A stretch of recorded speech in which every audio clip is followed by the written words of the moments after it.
Hello बच्चों, let's see the question. Glucocorticoids are anabolic steroids.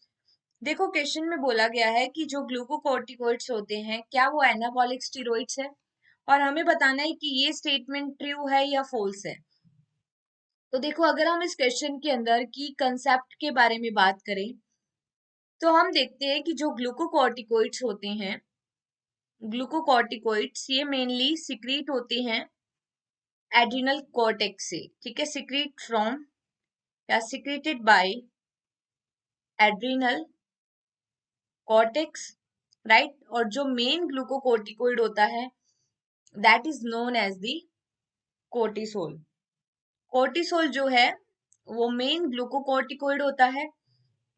अगर हम इस ग्लूकोकोर्टिकोइड को देखें तो ये ब्रेक डाउन कराता है, ब्रेक डाउन ऑफ फैट का ब्रेक डाउन कराता है, राइट। ये ब्रेक डाउन कराता है प्रोटीन का ब्रेकडाउन ऑफ प्रोटीन। अगर प्रोटीन का ब्रेकडाउन होगा तो अमीनो एसिड्स बनेंगे, so it increase the level of amino acid in the blood. और इसी के साथ साथ it increase blood glucose level, increase blood glucose level. तो ये सभी काम क्या कर रहा है? ब्रेकडाउन के लिए। ठीक है, तो जब भी किसी मॉलिक्यूल का ब्रेकडाउन होता है, ठीक है, ब्रेकडाउन होगा तो वो उसका कैटाबॉलिक एक्शन होता है। ठीक है, कैटाबॉलिक स्टेरॉइड्स या कैटाबॉलिक एक्शन क्या होता है?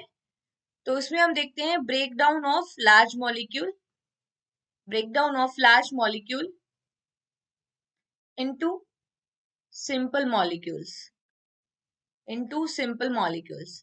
तो ग्लूकोकोर्टिकोइड भी यही कर रहा है, लेकिन यहाँ पे लिखा है कि ये एनाबॉलिक स्टेरॉइड है। तो देखो, एनाबॉलिक जो होते हैं उसका फंक्शन क्या होता है? एनाबॉलिक एक्शन क्या है? जिसमें स्मॉल मॉलिक्यूल से बड़ा मॉलिक्यूल फॉर्म होता है, सिंथेसिस प्रोसेस होती है एनाबॉलिक में। बट यहाँ पे तो क्या हो रहा है? ब्रेक डाउन हो रहा है। तो यहाँ पे जो गिवन कंसेप्ट है या गिवन स्टेटमेंट है वो फॉल्स है, क्योंकि ग्लूकोकोर्टिकोइड्स एनाबॉलिक स्टेरॉइड नहीं होते, these are the catabolic steroid. So the given statement is false statement, right. तो यहाँ पे हमारा आंसर होगा false. Hope you understood this concept. Best of luck.